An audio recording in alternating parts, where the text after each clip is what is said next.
Hello students, welcome to the अग्निज online classes. और आज की क्लास में हम आगे बढ़ाएंगे क्लास 12 बिजनेस स्टडीज़ का chapter financial management. So students, आज की क्लास में जो हमारा मेन टॉपिक रहेगा वो है फाइनेंशियल प्लानिंग। अब कई बच्चे कंफ्यूज हो जाते हैं कि फाइनेंशियल मैनेजमेंट हम पढ़ रहे हैं और इसमें हमने 3 डिसीजंस के बारे में पढ़ा अच्छे से। तो अब ये फाइनेंशियल प्लानिंग की क्या ज़रूरत है, क्योंकि फाइनेंशियल प्लानिंग भी तो वही चीज़ है। और इन दोनों में फ़र्क जो है स्टूडेंट्स, वो बहुत ही बारीक फ़र्क है, मतलब बहुत आसानी से समझ नहीं आता है, बहुत थोड़ा सा ही फ़र्क है। तो आज की क्लास में हम इसका इंट्रोडक्शन एक बार कर लेते हैं और अच्छे से देख लेते हैं कि इन दोनों में जो छोटा सा फ़र्क है वो क्या है स्टूडेंट्स। क्लियर? सो सबसे पहले अगर आसान तरीके से मैं आपको समझाऊं स्टूडेंट्स, तो पहला पॉइंट ही मैंने आपको बता दिया है, तो ये बहुत आसानी से आपको फ़र्क समझा देगा। देखिए स्टूडेंट्स, फाइनेंशियल प्लानिंग, अब ये देखिए यहाँ पे प्लान आ रहा है और प्लान ज़्यादातर कब किया जाता है? स्टार्टिंग में ही किया जाता है प्लान। ठीक है? कोई भी अगर मान लेते हैं कोई टीम है जो अपना स्पोर्ट्स खेलने जा रही है, गेम खेलने जा रही है, तो कोई प्लानिंग बनाती होगी। तो इस तरह से वो प्लान बनाएगी कि हमको अटैकिंग खेलना है या डिफेंस खेलना है, तो उसके हिसाब से ही वो गेम में परफॉर्म करती है। तो प्लान पहले से ही होते हैं। ठीक है? हाँ, प्लान ऐसा ज़रूरी नहीं है कि एक ही बनाएँ। ज़रूरत के समय में प्लान नंबर 2, प्लान नंबर 3 भी होते हैं। तो वही जो प्लानिंग है स्टूडेंट्स, उसी को फाइनेंशियल प्लानिंग बोलते हैं। अब फाइनेंशियल मैनेजमेंट में हमने पढ़ा था शुरू से लेके एंड तक। मतलब स्टार्ट भी हो रहा है, चल भी रहा है प्रोसेस, और आखिरी में डिविडेंड डिसीजन था, मतलब जो प्रॉफिट आ गया वो बाँटना कैसे है वो भी था उसमें। तो ये तो हो गया फुल स्टार्ट से लेके एंड तक। लेकिन फाइनेंशियल प्लानिंग बेसिकली स्टार्टिंग से ही रिलेट करता है, साल के स्टार्ट में। ठीक है? तो ये बेसिक फ़र्क है। अब देखते हैं यहाँ पे क्या लिखा है।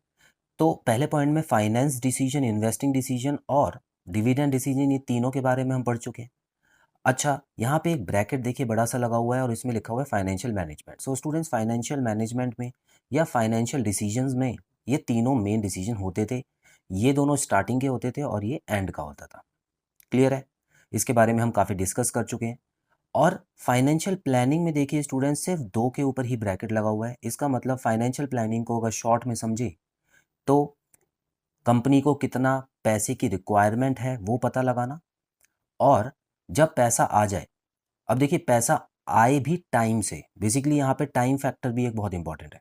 अभी तक क्या था, हम ये सोच रहे थे हाँ हमने प्लान कर लिया है, हम लोगों ने ये देख लिया है कि हमारी कंपनी को 50 करोड़ रुपए की ज़रूरत है। ठीक है? और हमने लोगों से मंगवा भी लिए, लोगों ने हमको दे दिए, उसके बाद हमने उसको इन्वेस्ट भी कर दिया प्रोजेक्ट्स में, जिसमें हम करना चाहते थे। लेकिन यहाँ पे टाइम की बात अभी तक नहीं हुई थी। तो फाइनेंशियल प्लानिंग में टाइम फैक्टर भी आ जाएगा।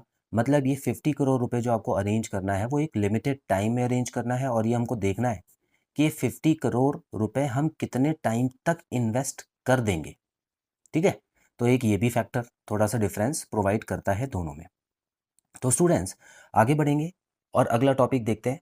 यहाँ लिखा हुआ है, it is the process of estimating the fund requirement. ठीक है? तो अब जो भी बात हो रही है फाइनेंशियल प्लानिंग के बारे में बात हो रही है।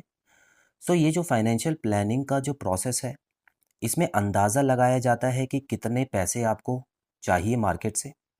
Specifying the source of fund, किस तरीके से आपको पैसे चाहिए, क्या आप इक्विटी के थ्रू उठाना चाहते हैं या डेट के थ्रू उठाना चाहते हैं।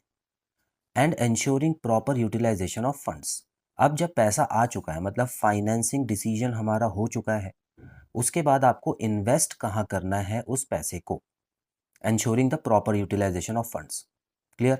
तो स्टूडेंट्स, यहाँ पर नीचे प्रॉपर यूटिलाइजेशन मतलब हो गया इन्वेस्टिंग डिसीजन। तो फाइनेंस ऊपर आ गया, इन्वेस्ट नीचे आ गया, तो दोनों डिसीजन को मिला के हो गया फाइनेंशियल प्लानिंग। क्लियर है? तो बेसिक सबसे पहला पॉइंट तो यही समझ लेना है आपको। अब थोड़ा सा और पॉइंट्स में देख लेते हैं स्टूडेंट्स कि दोनों में डिफरेंस क्या है, ताकि आप अगर ये 2-3 नंबर का क्वेश्चन आता है तो आप इसके बारे में लिख भी सकें। चलिए, difference between financial management and financial planning. Financial management focuses on cost and benefit while choosing financial alternatives. ठीक है? तो अब देखिए, इतना पॉइंट फाइनेंशियल मैनेजमेंट के बारे में। तो इसका फोकस कहाँ होता है स्टूडेंट्स? जो भी कॉस्ट एंड बेनिफिट्स, मतलब सस्ते में काम कराना, बेसिकली कॉस्ट एफिशिएंट होना। मतलब जो भी आप चुन रहे हैं, जो भी आप ऑप्शन चुन रहे हैं पैसा उठाने के लिए, जैसे इक्विटी या डेट, तो उसमें से कौन सा सस्ता होता है वो आप चुनें, और कौन सा बेहतर होता है, कौन सा ज़्यादा बेनिफिट उस समय आपको पहुंचाएगा वो आप चुनें। ठीक है?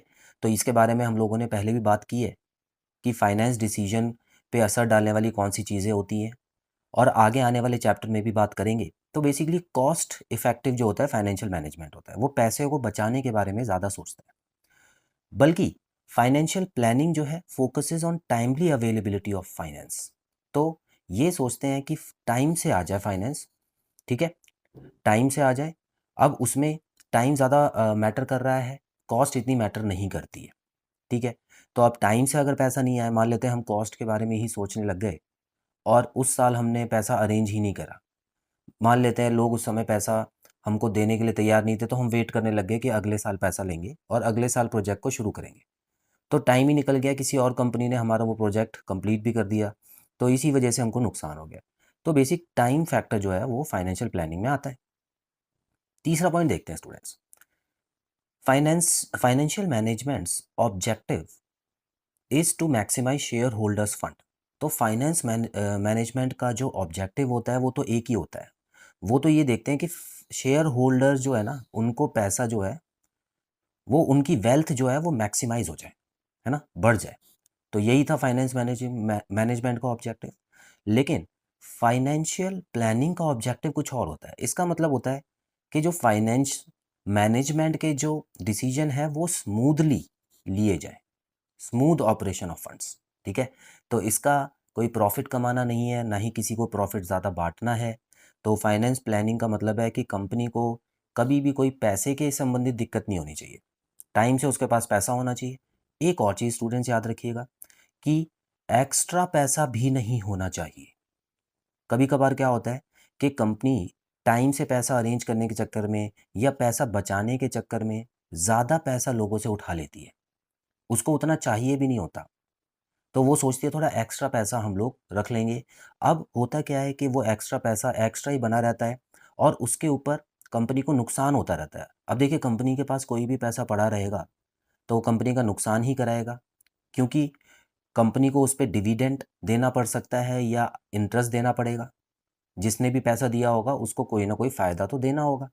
तो आइडल मनी जो होती है, जो आइडल पड़ी हुई है मनी, वो वाली जो मनी है स्टूडेंट्स, वो कंपनी को नुकसान पहुंचा सकती है। तो इसीलिए ये फाइनेंशियल प्लानिंग का ही काम है कि कोई भी पैसा फालतू का भी ना आए कंपनी में, वो नुकसान पहुंचा सकता है, ठीक है। चलिए अब आगे देखेंगे। ये लाइन जो है स्टूडेंट्स, ये मैंने अपनी तरफ से लिखी है, ये आपको किसी बुक में नहीं मिलेगी, ये समझाने के लिए बहुत अच्छी लाइन है। देखिए, अगर फाइनेंशियल मैनेजमेंट एक मशीन है, देखिए मशीन इसलिए है क्योंकि ये मेन काम करती है और इसके बिना तो काम हो ही नहीं सकता। तो अगर फाइनेंशियल मैनेजमेंट एक मशीन है, तो फाइनेंशियल प्लानिंग उसमें यूज़ होने वाला एक लुब्रिकेंट है। लुब्रिकेंट बेसिकली स्मूथनेस प्रोवाइड करता है किसी भी मशीन को। तो मशीन तो चलेगी, मशीन तो फाइनेंशियल प्लानिंग के बाद भी चलेगी। लेकिन आपने देखा है कि कभी कोई मशीन जब बीच में अटकने लग जाती है या आवाज़ करने लग जाती है तो उसको स्मूथनेस की ज़रूरत होती है। तो बिना लुब्रिकेंट के कोई भी मशीन ज़्यादा समय तक नहीं चल सकती। तो ये वाली जो लाइन है स्टूडेंट्स, आप एग्ज़ाम में लिख दीजिएगा, आपको ज़रूर इसके मार्क्स मिलेंगे। क्लियर है? चलिए कुछ और पॉइंट्स कर लेते हैं स्टूडेंट्स। तो आई होप आपको फाइनेंशियल मैनेजमेंट और प्लानिंग के बीच में फ़र्क समझ आ रहा है। आप बुक्स में पढ़ेंगे तो हो सकता है इतना क्लियर ना हो पाए स्टूडेंट्स। और याद रखिएगा, कभी कोई केस स्टडी आ जाती है, उसमें भी आपको यही देखना है कि अगर तीनों डिसीजन के बारे में उसमें कुछ बात हो रही है तो वो फाइनेंशियल मैनेजमेंट का होगा। लेकिन अगर वो सिर्फ प्लानिंग के बारे में बात कर रहे हैं, मतलब सिर्फ फाइनेंसिंग और इन्वेस्टिंग के बारे में बात कर रहे हैं, तो वो आपको समझ लेना है कि वो डिसीजन प्लानिंग का भी हो सकता है, फाइनेंशियल डिसीजन फाइनेंशियल प्लानिंग का भी, ठीक है। चलिए, दो ऑब्जेक्टिव्स हैं जिसके बारे में बता चुका हूँ, फिर भी जल्दी जल्दी कर लेते हैं। Objectives of final planning to ensure availability of funds whenever required. तो जब भी कंपनी को पैसा की ज़रूरत हो तो उनको पैसा अरेंज करवा के देना। Sufficient funds must be available at the right time for both long term and short term investments. अब कंपनी को दो चीज़ों के लिए पैसा चाहिए होता है। एक तो या तो वो लॉन्ग टर्म इन्वेस्टमेंट करेगी या शॉर्ट टर्म इन्वेस्टमेंट करेगी। तो दोनों के लिए ही जो पैसा है वो टाइम से मिल जाए, यही फाइनेंशियल प्लानिंग है। दूसरा पॉइंट है to ensure that unnecessary finance is not raised. तो ये पॉइंट भी बता चुका हूँ स्टूडेंट्स कि फालतू और ज़्यादा पैसा मार्केट से नहीं उठाना है। Excess funds unnecessarily add to the cost as it calls for interest dividend payment, ठीक है। तो जो फालतू का पैसा पड़ा हुआ है, ज़्यादा पैसा पड़ा हुआ है, वो हमारे लिए खर्चीला हो सकता है क्योंकि हमको इंटरेस्ट भी देना पड़ सकता है या डिविडेंड भी देना पड़ सकता है। So it is necessary to ensure effective fund utilization. तो अगर आप फंड ले भी रहे हैं और मान लेते हैं आपके पास एक्स्ट्रा पैसा भी है, तो उसको आप कहीं और इन्वेस्ट कर दीजिए, ठीक है? किसी और कंपनी में लगा दीजिए, किसी और कंपनी के शेयर खरीद लीजिए अगर एक्स्ट्रा है तो। तो इसमें क्या होगा, कम से कम आपको वहाँ से कुछ तो कमाई होगी। तो ऐसे में आप वहाँ से जो भी आपको इंटरेस्ट मिलता है, आप उस इंटरेस्ट को आगे बढ़ा भी सकते हैं। लेकिन खाली पैसा जो है, वो एकदम नुकसान वाला ही होता है कंपनी के लिए। क्लियर है स्टूडेंट्स? तो फिलहाल आज की क्लास में हम इतना ही पढ़ने वाले हैं। आज की क्लास में हमने फाइनेंशियल प्लानिंग के बारे में अच्छे से समझ लिया है। इसमें से 2-3 पॉइंट आप एग्जाम में लिख देंगे, आपको पूरे मार्क्स मिल जाएंगे स्टूडेंट्स। सो बहुत जल्द मिलते हैं अगली क्लास में नए टॉपिक के साथ। Till then bye.